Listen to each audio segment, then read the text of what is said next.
I'm going to say something that'll probably piss off half the expat community in Thailand, but someone needs to say it. I will never marry a Thai woman, not because I hate Thai women, not because I think they're all gold diggers, and definitely not because I can't get one. I've been proposed to 3 times by women who genuinely loved me, women who would have made decent wives by most standards, but I said no every time. And after 7 years in Thailand, watching hundreds of foreign men get married here, I'm more convinced than ever that I made the right choice. Today, I'm going to tell you exactly why. And if you're thinking about marriage here, you need to hear this before you make a decision you can't undo, because what I'm about to share isn't theory, it's pattern recognition from living this life and watching what actually happens when the honeymoon phase ends. Let me start with something nobody wants to admit. When you marry a Thai woman, you're not just marrying her, you're marrying her entire extended family's financial problems. I learned this the hard way with my second girlfriend, Nim. Beautiful girl, genuinely sweet, loved me for real, not just my wallet. 6 months in, her father got sick. Nothing serious, but he needed treatment. 15,000 baht.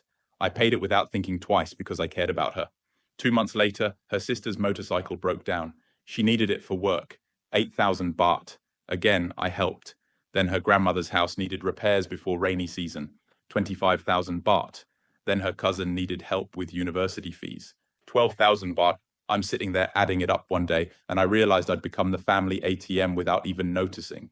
Not because Nim was scheming, she genuinely felt terrible asking every time, but because in Thai culture, if you have money and family needs help, you help.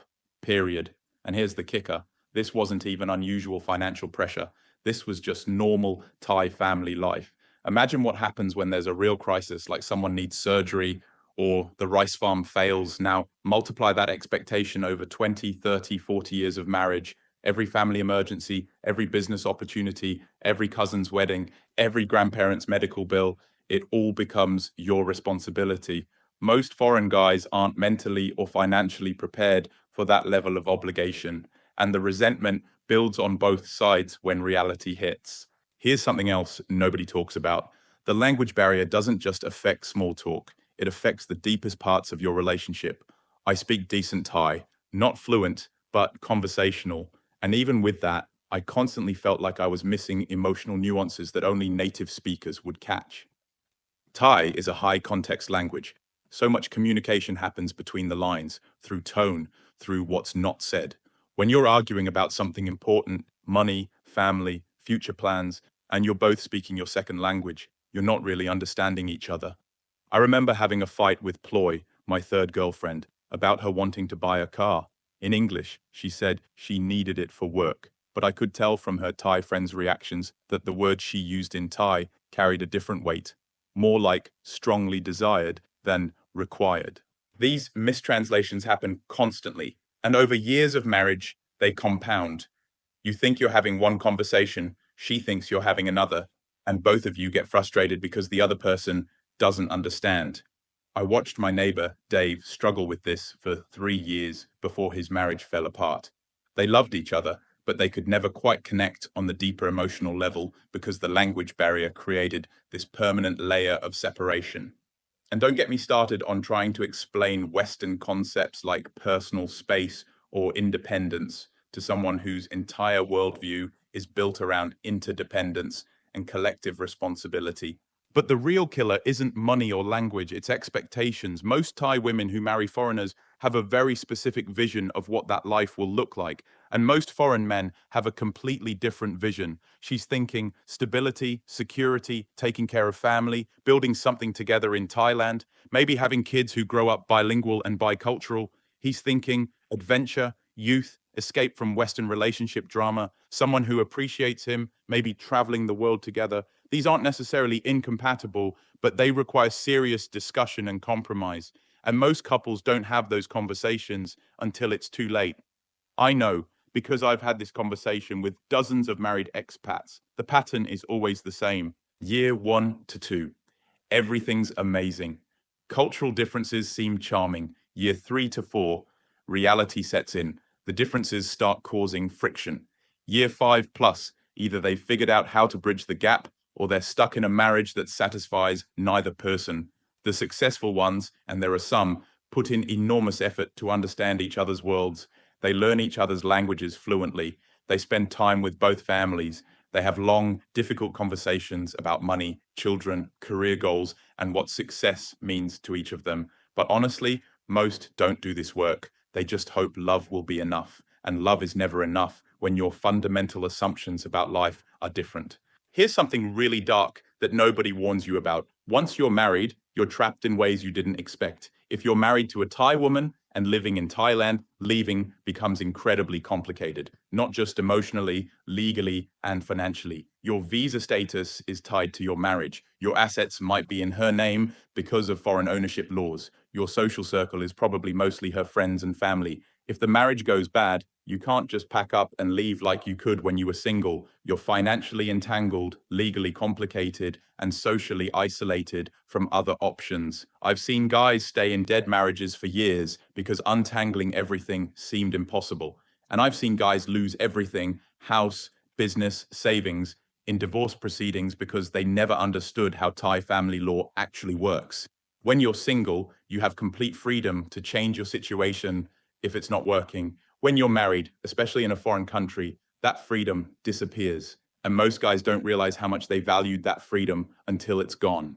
Let me tell you what I've observed about foreign men before and after marriage in Thailand. Before marriage, confident, social, pursuing hobbies and friendships, growing as a person, genuinely happy. After marriage, increasingly isolated from other expats, spending most social time with Thai family members they can barely communicate with, stressed about money, and gradually losing the sense of adventure that brought them to Thailand in the first place. It's not universal, but it's common enough to be a pattern.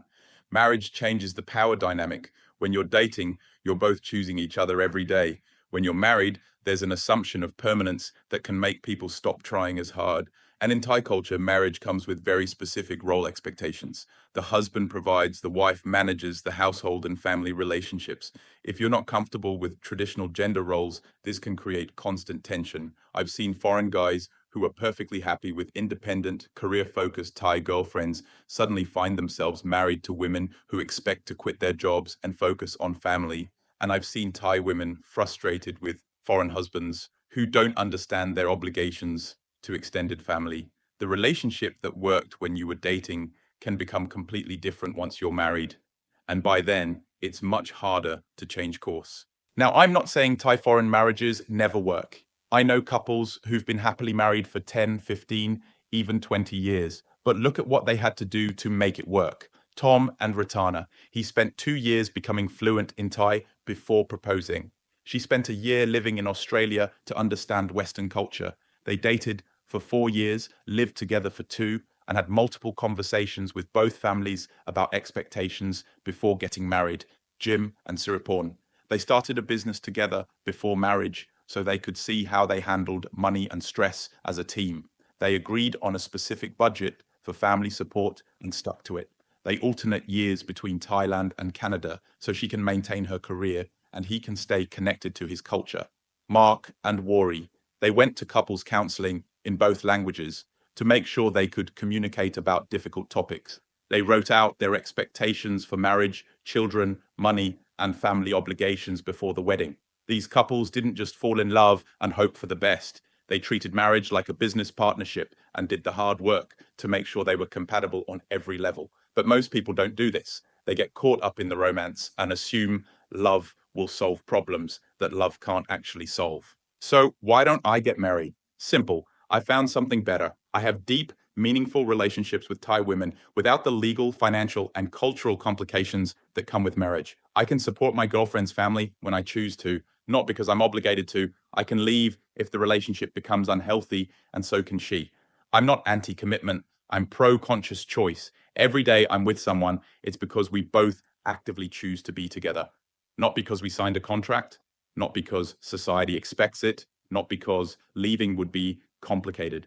That mutual choice keeps the relationship alive in ways that legal obligation never could. And practically speaking, I can focus my energy on building my business, pursuing my interests, and maintaining friendships instead of navigating complex family dynamics and cultural expectations that I'll never fully understand.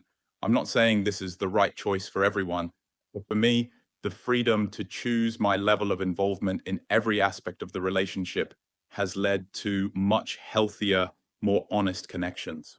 Here's what I've learned after 7 years and multiple serious relationships in Thailand. Love isn't enough. Attraction isn't enough. Even genuine compatibility isn't enough if you're operating from completely different frameworks about what marriage means. Most foreign men fall in love with the idea of being with a Thai woman, the femininity, the respect, the escape from Western dating culture, but they don't fall in love with the reality of Thai family culture, Buddhist philosophy, or the economic expectations that come with marrying into Thai society. And most Thai women fall in love with the security and status that comes with marrying a foreigner, but they don't necessarily fall in love with Western individualism, direct communication styles, or the emotional distance from family that many foreign men expect. When the initial excitement wears off, you're left with two people who love each other but can't figure out how to build a life together because they have fundamentally different assumptions about what that life should look like. My approach now is complete honesty from day one. I tell women I date exactly what I can and can't offer. I can offer commitment, loyalty, financial support when needed, and genuine partnership. I can't offer marriage, permanent financial responsibility for extended family, or the social status that comes with being a foreign husband. Some women aren't interested in that, and that's fine. The ones who are tend to be more independent, more financially stable, and more interested in the actual relationship than what it represents. I've been with my current girlfriend for 2 years. She has her own career, her own apartment, her own friends. We spend time together because we enjoy each other's company, not because we need each other to survive. When her family needs help, we discuss it and I contribute what I can. But it's not an automatic obligation, and she doesn't resent me when I can't help with everything. This works because we both chose this dynamic consciously rather than assuming marriage would somehow solve our differences. Look, if you're considering marriage to a Thai woman, I'm not trying to talk you out of it, but I am trying to get you to think it through completely. Ask yourself, are you marrying her because you genuinely want to spend your life navigating Thai family culture, supporting extended relatives, and building something together in Thailand? Or are you marrying her because the relationship feels good right now and you assume marriage won't change anything important? If it's the first one and you're willing to do the work to make it successful, go for it. But if it's the second one, you might want to consider whether what you have right now is actually better than what marriage would give you. For me, the choice is clear. I'd rather have conscious, chosen love than obligated, complicated love. But that's just me. What about you? Drop your thoughts in the comments below. I read every single one. And if you've been through marriage or divorce here in Thailand, share your story. Other guys need to hear the real experiences, not just the fantasy. If this video helped you see things differently, smash that like button. It actually helps more people find content like this. And subscribe if you want more honest talk about expat life that cuts through the bullshit. Also, if you want to support the channel and help me keep making content like this, there's a Buy Me a Coffee link in the description. Every little bit helps keep these conversations going. Until next time, stay conscious, stay choosy, and remember, the best relationships are built on truth, not hope. Peace.